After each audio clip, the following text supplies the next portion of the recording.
friends, welcome to Freshersworld.com. Today we have a special guest in our office whose name is Aman Jain. He is from Bangalore. So let me tell you something about Aman Jain. Aman Jain is the founder of Zav Foundation. It's an NGO based in Bangalore. So Aman is a youth leader. He's a very popular among youth in Bangalore because he has been visiting various colleges in Bangalore. He's been inspiring students. So today Aman is going to tell us about himself, about his NGO, what was his inspiration behind starting this Zav Foundation, and his experiences while working with various students from across various colleges. Hi guys, Aman again, as introduced by Varinder. In fact, it's pleasure being at Freshersworld platform, which I'm also a part of, and a big pleasure in introducing what I am, what has been my background, and also what we do at Zav Foundation. So I passed out my engineering in electronics and communication from Jain Engineering College.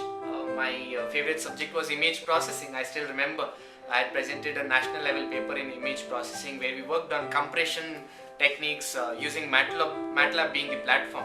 It was very exciting. But yeah, down the line when I was in search of something very interesting which I'm passionate about, I moved into training and development.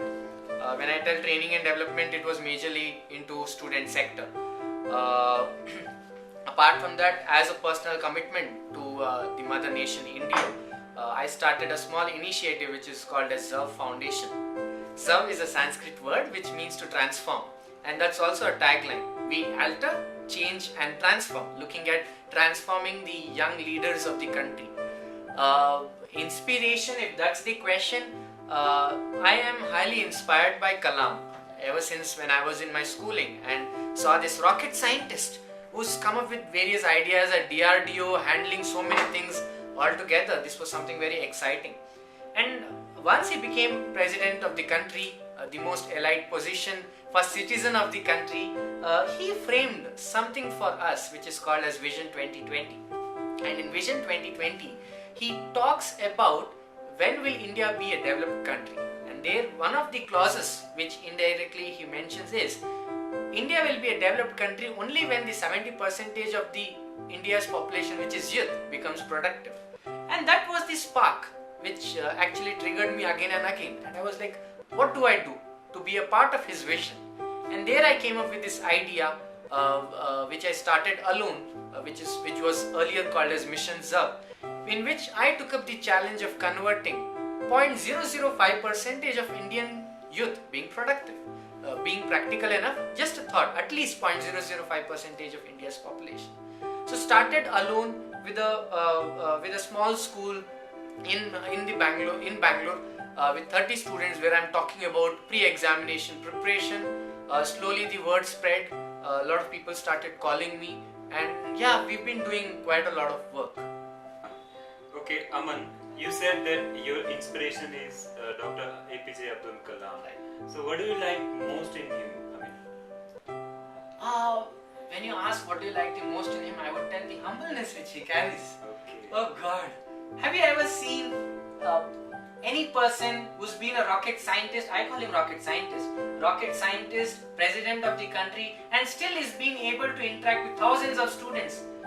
I wouldn't like to compare him with anybody else, but yeah, he's done a phenomenal work. He's done a phenomenal work in inspiring students and making them realize what India is and what our worth on earth is as a part of this nation. So that's something which I like. Fine.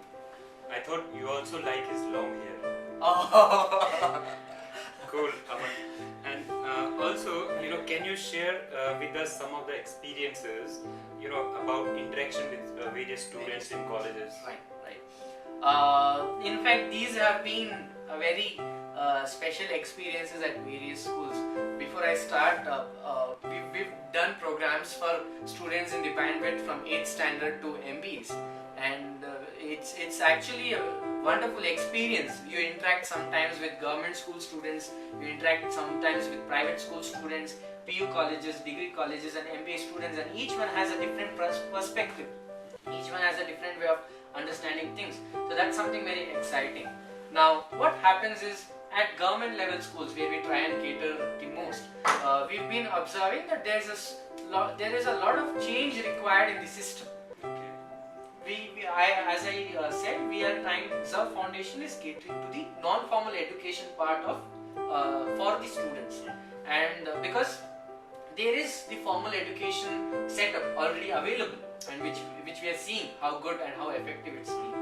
So we are trying to help students in other than academic way, in which a person can become a personality and add value to himself.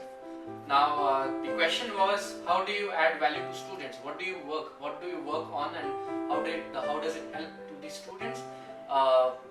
See, we work with students. It could be basically starting with English speaking. Lot of students, not a lot, most of the students have problem with speaking English. I agree. English actually is not an Indian language. English is a foreign language. It's not a mother tongue. So it is obvious we would take our own time to understand, learn and reproduce it. So keeping that in mind, what we do is we do support English classes. We have many spoken English camps which were launched at degree colleges and postgraduate colleges, and the response has been wonderful. At schools we talk about various hobbies. A lot of kids, we have conglomeration of various topics. We talk on hobbies wherein we tell them that there is some hobby called as stamp collection, there is some hobby called as coin collection. We make kids get aware of various aircrafts which are available. What the aircraft for them is aeroplane, and they have to tell Tata bye bye. But we are trying to tell, boss, there is something called as MiG, there is something called as Sukhoi, there is something called as military aircrafts, defense aircrafts, and there is a lot of research and development being done in those categories. And kids are so very excited to know more and more. They ask, when are you coming next? We have workshop wherein we help kids who are already good at dance, who are already good at acting. We help them polish their styles in dance and theatre, things like that. We also have awareness programs on AIDS, awareness programs on why we shouldn't smoke. We also have this new program where we are talking about why we shouldn't use plastic, what is the importance of segregating biodegradable and degradable, non-biodegradable and degradable items, how do we dump it, things like that. We also have programs wherein we talk about time management, goal setting, personality development, how time management is connected to goal setting, and how that can contribute to your development instead, and how can your development contribute to our country's development. So as a whole, it's a conglomeration of various thoughts. At PU colleges, we talk about career guidance. We talk about what can you do after your 10th, or what can you do after your 12th, what are the options available. We not only focus on arts, science and commerce, but we also talk about what is there in army for you, what is there in UPSC, that civil services, what are the opportunities which are available. So what's happening is these days, because of the herd mentality, right, everyone, maybe engineering, tune engineering kar raha hai, maybe engineering karuga. So the mentality is spreading in such a way that everyone knows medical and engineering. So what's happening is arts is vanishing off. There are a lot of vocational courses which can be in the fashion technology, in tailoring, in interior designing, and many such vocational courses. So we are also helping them get exposed to various such programs. To this we have programs wherein we take kids to a radio station, and they actually air a show. They air a show and they are happy. They experience a lot of new things which they have never thought of. So as a whole, students happy, encouraged and excited, energized, which we are actually looking at.